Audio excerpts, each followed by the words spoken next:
Buenos dias, everyone. This is Senor Irvin, Irv Spanish, and I am giving an update here on an amazing world that my students will be working on for the next 9 weeks. This is only the third day, basically, that they're working on this, and we can see students are doing a great job traveling around here, and already a lot of construction has taken place. So if you're wondering what is El Mundo de Leyendas, let's stop over here and then let's go to the instructions so you can kind of see what's going on and have an idea. I'll also share this document so that anybody can go ahead and use it for their own purposes, or they can edit it to make it fit their own curriculum.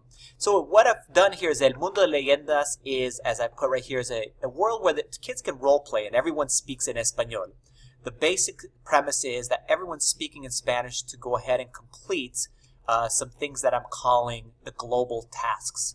It's things that everyone has to go ahead and do. Now, you can do more than what's in the global task, but you have to complete the global task each week. For example, this is the update for week 1. We have something called La Comunidad, which is the community, right? And we have 3 global tasks, basically, that the students have to complete, and then 1 extra adventure that I've placed actually in there too. So the first thing is that it's telling students that they're going to need to construct their own homes, and it tells them specific instructions in Espanol about how they're going to construct those homes, and it also gives them a super important law that's part of the world of Mundo de Leyendas, the world of legends, that tells them that they have to be conservationists. So if they cut down trees, they have to plant trees. So let's go take a look actually in the forest here. This is a birchwood forest. And let's see if we see some examples of students actually replanting trees here. I haven't even looked in here, so I have no idea if they're going ahead and doing that or not. Okay. So I don't see any just yet, but that's one of our laws here. We might have to go ahead and remind the students that this is a law that we have to make sure we're replanting trees when we're cutting them all down so that we continue to have trees growing around us. So that's one of the laws. They're actually going to reflect on each of these types of, tasks. So that's part of the assignment, and I'll show you the rubric in just a bit. But basically here we have we have the super important law, that if we cut down a tree, we have to plant a tree.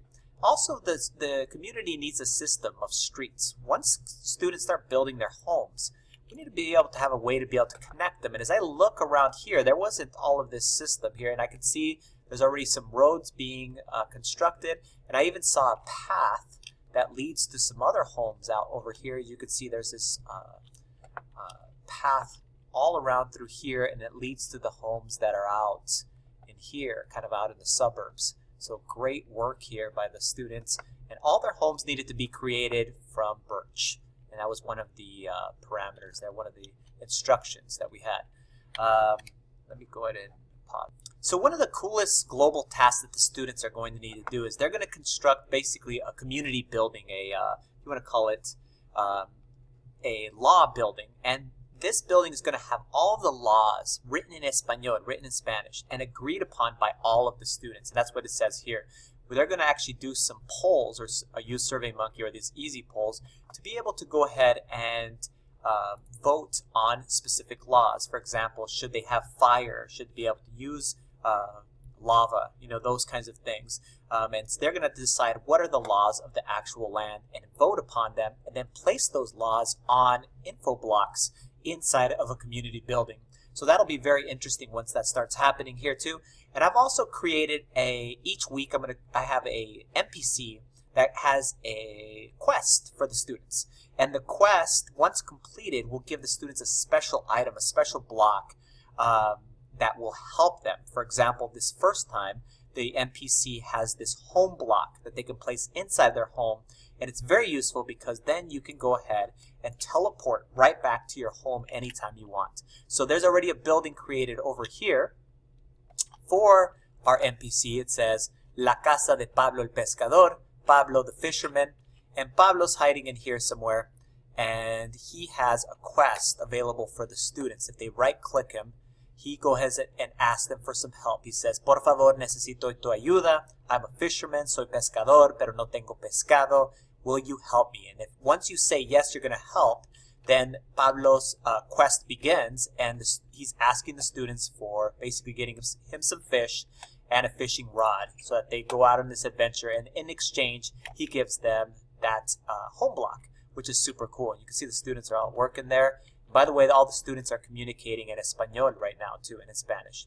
So let's go back to how am I going to be evaluating them. I have a rubric here basically telling them each of the things that they're going to have to do each week. We have Spanish language use, where you reflect upon how often are you using Espanol during class. Then we have global tasks completed. Like I just showed you, we have 3 global tasks this week. Did they actually get completed? Were you helpful in the accomplishment of these global tasks? We actually have a community vocab page where we are going to be creating vocabulary that's relevant to us. So here's the vocab page for the community. Let's go to it right now. All students have access to that, and they can edit this document. And so we have, I've separated right now into just categories like verbs, nouns, and other words. And you can see some words are already in those things, and those will help with the assignments, with the reflections for the students. Let's go back to here. Yep. And then we have, as far as a grading element, are you going to share, or are you sharing with a global professional audience?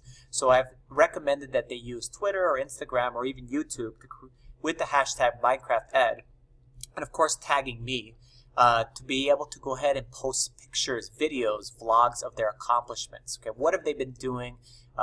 Whether it be some things within Minecraft itself or speaking in Espanol.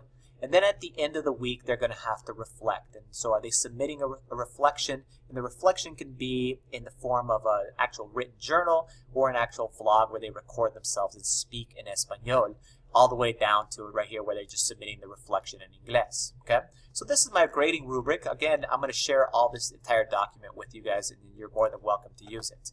So week 1, let's go back here. It's looking awesome. Looks like the community is actually coming together. We have some farms.